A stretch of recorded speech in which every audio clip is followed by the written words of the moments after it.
Helmets are for safety. Welcome back to Random, and today we're going to talk a little bit about gunpowder, and more specifically the differences between black powder and smokeless powder, and how they were used, what their constituent components are, and basically the advantages of one over the other, and basically how it all came to pass. But first, it's 5 o'clock somewhere, and if you enjoy groovy tunes and tasty beverages, check out Beer and Song of the Day. The link to that channel will be in the description down below. Also, check out Scoop the Avenger at Twitch TV. He's a friend of the channel. Checking him out would help us out a great deal, so please do that. Now, I know it's been a while since the last upload. Unfortunately, my editor was, well, he embezzled channel funds and skived off to Orlando for a week, basically leaving me to starve in the back of his truck while he did that. So, yeah, not really excited about him doing that, but he's back now, so unfortunately I have to get back to work. Anyway, black powder. Now, a number of episodes ago, you remember I talked about how the ancient Chinese, otherwise known as West Taiwan, came up with this powder to use for rockets and fireworks and cannons. Basically, they were the first ones to figure out if you mix charcoal powder, saltpeter, and sulfur together, you get a combustible powder. That powder, as it ignites, produces rapidly expanding gases. Those expanding gases can be put to work to propel things like rocks, like lead balls, like fireworks, in the case of ancient fireworks and missiles and things. And as they figured this out, they're like, all right, well, we can use it to shoot small things. Can we use it to move bigger things like rocks? Like, can we blast river banks to make new rivers and new flows? And can we use it for irrigation processes and things like that? And to a degree, black powder did work, but it wasn't as efficient, and we're going to get into that here in just a sec. And of course, time went on. The Europeans were exposed to gunpowder, what it was, and how to make it, and how to make it better. And as time progressed, they figured out that if you have certain mixtures of those elements, again, saltpeter, that's primarily the potassium nitrate. That's the oxidizer, okay? So that's the fuel and the oxidizer. The charcoal dust is the combustible bit. That has the carbon in it that combines with the oxygen in the saltpeter to create CO2. That's how it reacts so explosively as it's ignited. And the sulfur is a binding agent. It's also technically part of the propellant, but it's more to stabilize the entire compound so it doesn't auto-ignite, which was a problem during the initial research and creation of black powder.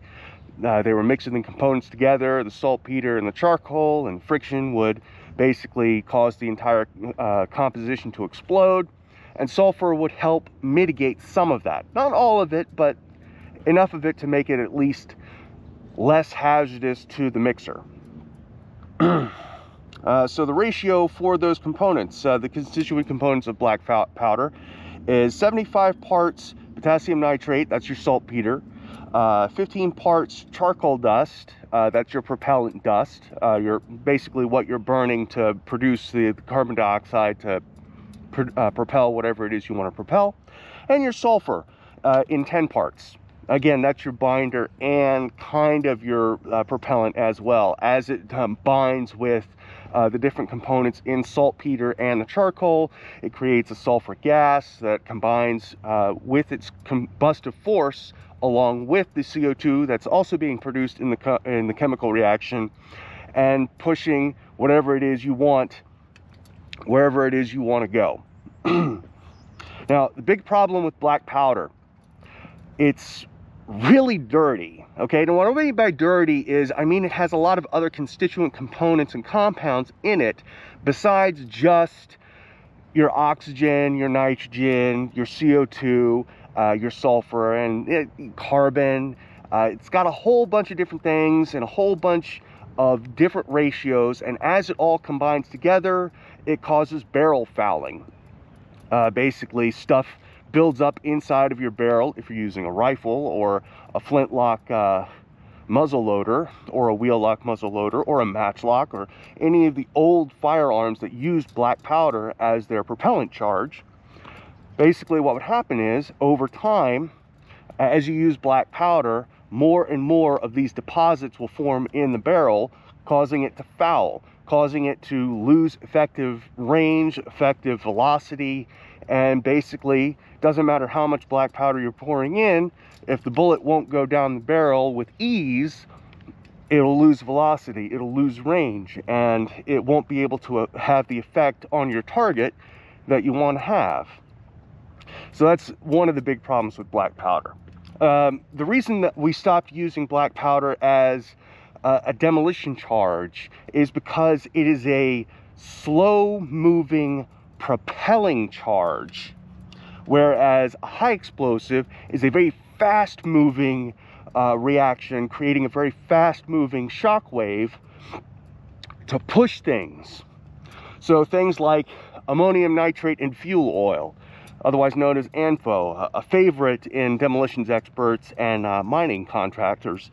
What that does is, once the shock is put into the ammonium nitrate and fuel oil mix, it causes things to move very slowly. So it creates a very fast shock wave, but it pushes things away. It's an effective pushing charge. So that's why we use things like high explosives for demolition instead of black powder, because black powder, again, is really made for pushing something very small very fast, simply because of the chemical components involved. Now what we use now is smokeless powder for our modern day cartridges. Now that powder is nitrocellulose in its design. So it's basically propellant and oxidizer all in one, with very stable components that when it combusts, it doesn't leave as many deposits behind as the bullet is sent down the barrel. So let's say you've got a black powder rifle and a smokeless powder rifle side by side, and they each fire 100 rounds. Well, the smokeless powder rifle is going to have less buildup in the barrel, less fouling, less stuff to clean out of the barrel at the end than the black powder rifle, simply because, again, those constituent components left over, those residuals, those precipitates left over, there's a word for it and I'm totally spacing on it. My editor's probably going to berate me about it. Leftovers from the reaction will be left behind in the barrel of the black powder rifle, again, fouling it, decreasing its efficiency, decreasing its velocity, and decreasing the overall range that the rifle is able to engage a target at. So that's one major advantage over black powder that smokeless powder has. Another is its shelf life. So the constituent components of black powder are only good for, let's say, a year. You mix your saltpeter, you mix your charcoal, you mix your sulfur together, and you store it, and you're waiting, and you're waiting, and you're waiting, and the powder basically dissociates from itself and becomes basically useless. Smokeless powder, on the other hand, can be stored for a number of years and still retain its effectiveness. Now, does that mean a smokeless powder cartridge made in the 1970s is going to have the same explosive reaction as a cartridge made today? No, it's still going to lose some velocity. It's still going to lose some of its effectiveness, but it's not going to be anywhere near as bad as storing black powder for the same amount of time. So that's another reason why we choose smokeless powder over black powder. And then we can get into self-contained cartridges, which prevent moisture getting into the powder, which will also foul it and make it unusable. That's another day that we'll have to talk about that. That'll have to be another video, provided my editor gets me notes, which, after skiving off to Orlando, he may or may not do. Anyway, if you got anything out of this episode, please like, comment. So tell my editor he's a schmuck. Like, comment, and subscribe down below. And as always, folks, keep it random.